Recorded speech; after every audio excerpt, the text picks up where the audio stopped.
All right, lost soul to boss flow. Then I became an apostle. Then I went and got me some nachos. Then I brought a poncho. Then I went and got me some lawn gnomes. Then I went and ate some Tabasco. Then I found that I was eating too much cilantro.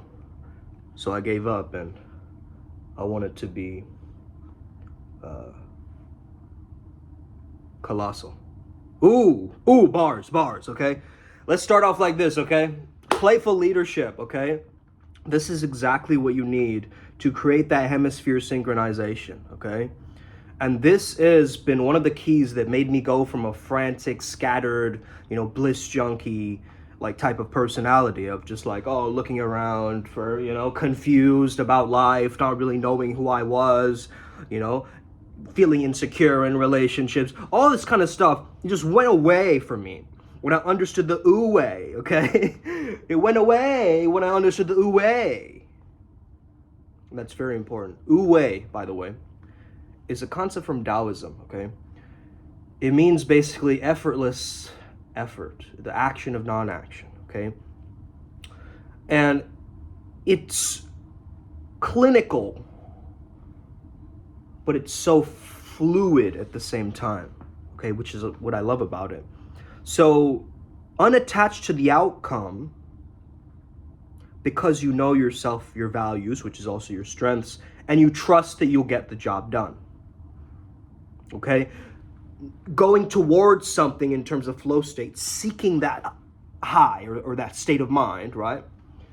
That's that dopamine. And of course, there's other neurochemicals, the here and now molecules, serotonin and all these other chemicals that come into play with this thing. But the beauty of trusting that this job will become complete, trusting in you, trusting in your skills and your faculties is going to change your life.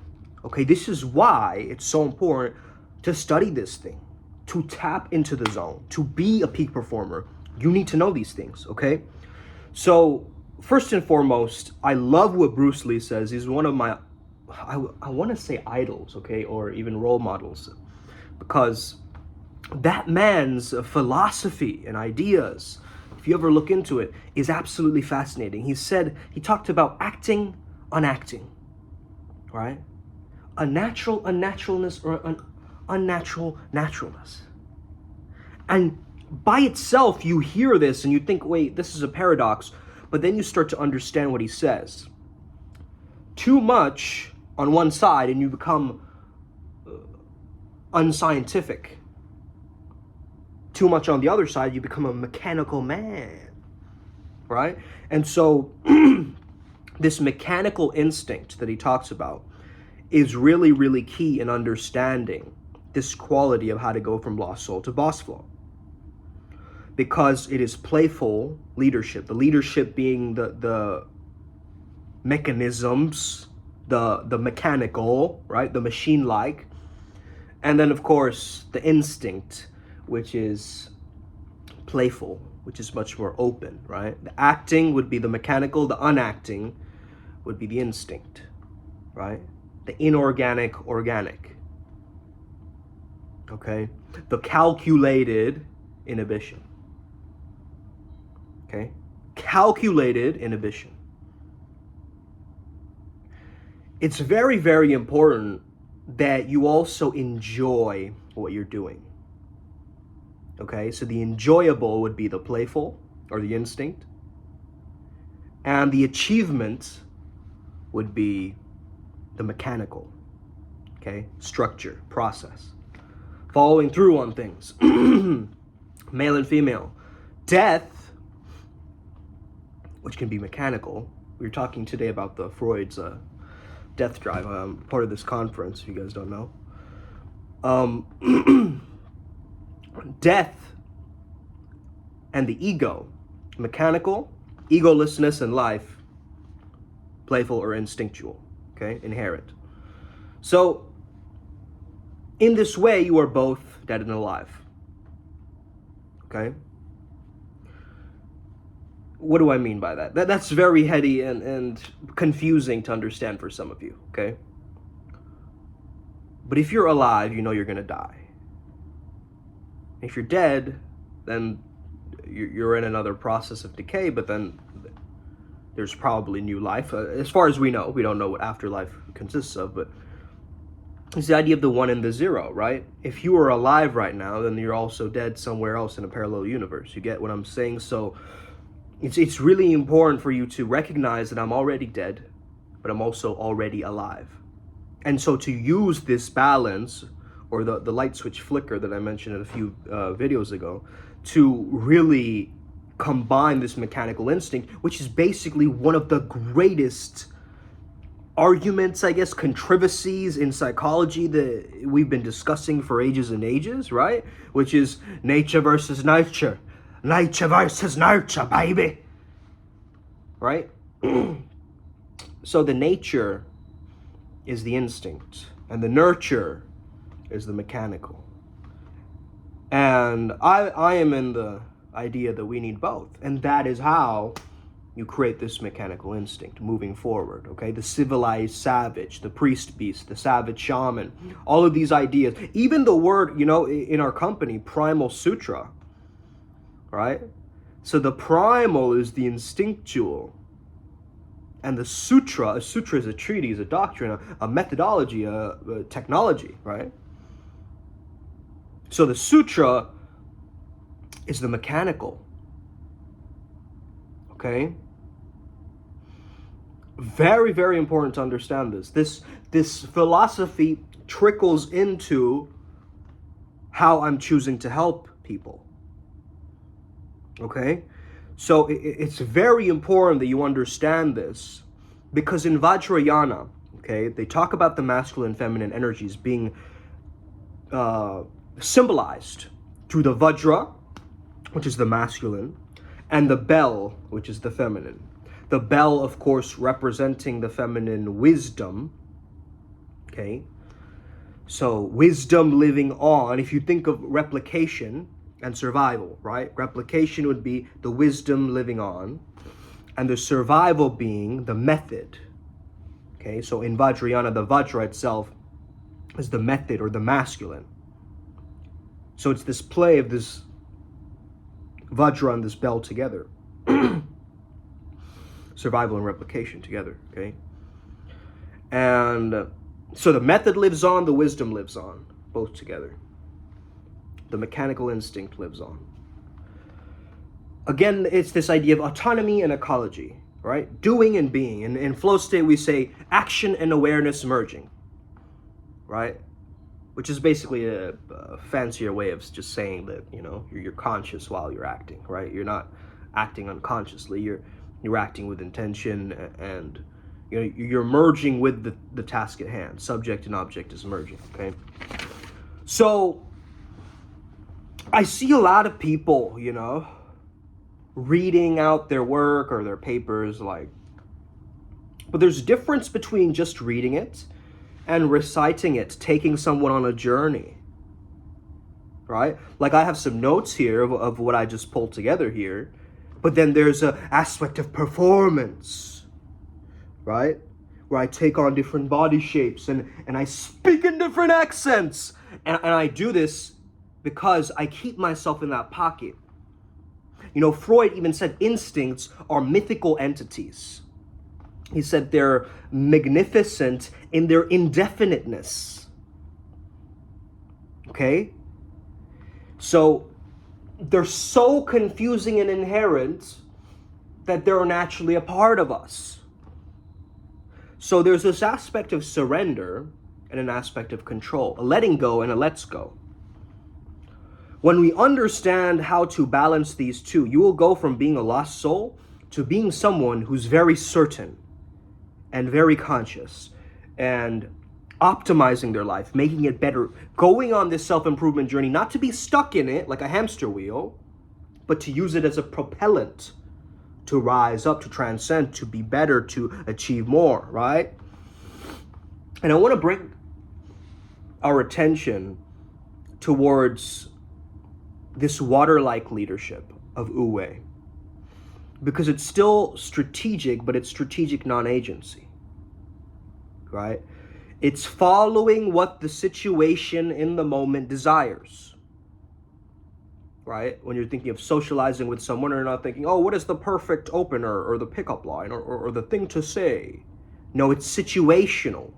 Whatever the moment appears to present itself as, you feel it, you allow it, and then it comes through. There's still a strategy involved for the improvisation, but it's a flexible behavior that can be adaptable to any situation, in any school of thought, in any way of life, in any religion, in any culture, in any dogma, in any and it keeps going, right? Because it's non-absolutism. It's creating an availability of alternatives, right? It's understanding that there's different options that I can pick from. It's transcending the conceptual. It's not going with the flow, it's understanding the flow and integrating it in the way that we move forward. Okay? It's also honesty. Water is honest, it's pure. Water is persistent, it chips through rock. Water leadership is like a bird. What do I mean by that? The bird's eyes are wide open, and it sees from a high altitude. It sees from a high perspective by the use of its flight with little effort. So it's using the Tao, it's using the wind to move it along. The bird's aerodynamics is created for that so that it can fly. So that same understanding, we have to have that level of consciousness where we're looking at the totality or the bigger picture and not getting so box-like and authoritarian and trying to tyrannically control and maneuver and manipulate and deceive and try to... That's not going to work by its optimal way. Okay? A mentor in Wu-Wei leadership doesn't mean they're a passive role model. It means they're digesting and integrating meaningfulness because they're able to see the thing holistically. Okay? So we're talking about this very, very interesting thing in the presentation, the lectures. Talking about Freud and, that he has a death drive and a life drive. And one guy, he said that there are two sides of the same coin. Right? They're two sides of the same thing, life and death. And I thought that was fascinating. That's like the idea of we have the Kundalini, the opposite of Kundalini would be death, right? Because that concept comes down to everything that we do. Creation and destruction, creation and destruction. We need to destroy something in order to create it. Like, for instance, in a relationship, right? You can be creative and very conscious and build a relationship and make it thrive and flourish. Or you can stop replying to people, having your own insecurities come up, getting into arguments. That's destroying the relationship, degrading it, or I guess you could say dissolving it down, right? Ruining it. So there's this constant balance of constructive and destructive.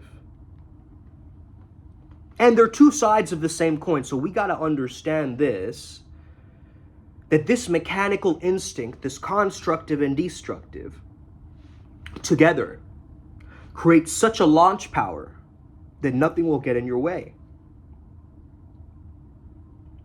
With Wu-Wei, nothing will get in the way. Okay? I guess that's my quote for the day. With Wu-Wei, nothing will get in the way. Because it's not about the obstacles that we're zooming into. It's about the framework and an allowing of the natural order of things to come forward. Okay?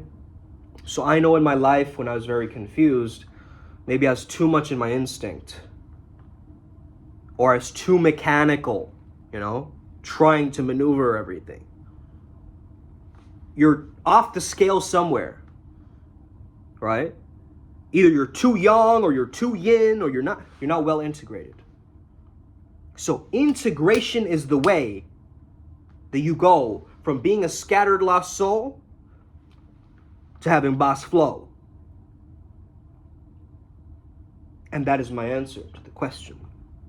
So if you're struggling right now and you need some help, you want to reach out to me, you need help with this process, with actualizing, with individuating, but at the same time you understand that the ego is getting in the way, or, you know, I need to access that egolessness, or, you know, I'm doing my breath work, but I'm still in the same state. If you're getting these questions or these, you know, splits in your mind, and you're getting wrapped up and confused, you need certain practices, you need certain flow state rituals and things that you do. You need a process like Primal Sutra, where we actually take you into chipping away at yourself, doing the shadow work, so that you can be a powerful channeler that can pull in, you know, these powerful deities that you can work with actually, right? And get benefit from it. Now, of course, your self-doubt will creep in. Of course, you're going to have, you know, second guess yourself. This stuff is just merely hallucination, okay? It's just in the way.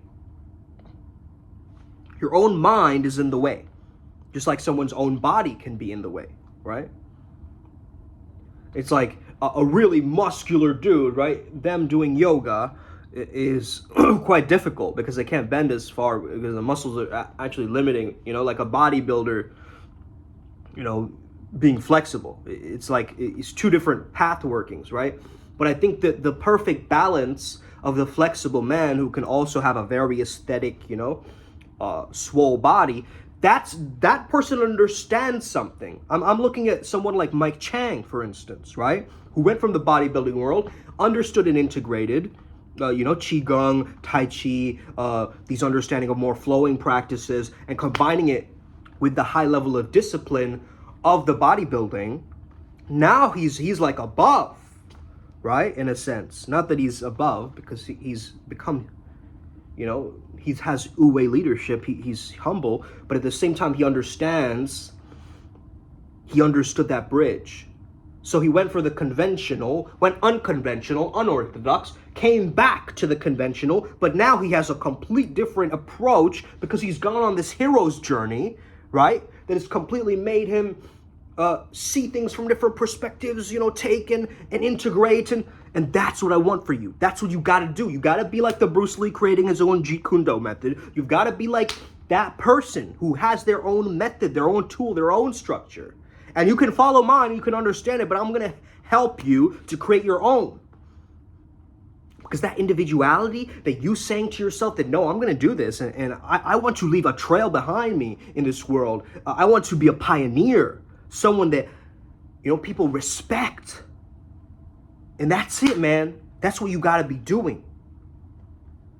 So I hope this resonated with you.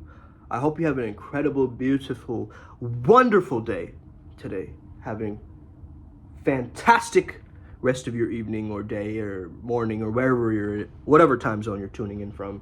Hit that subscribe button, hit that like button, hit that share button, hit that notification bell, hit that bag. You know, don't chase it. Let the bag come to you. Attract it. Let's go. Upward Spiral Gang. Woo!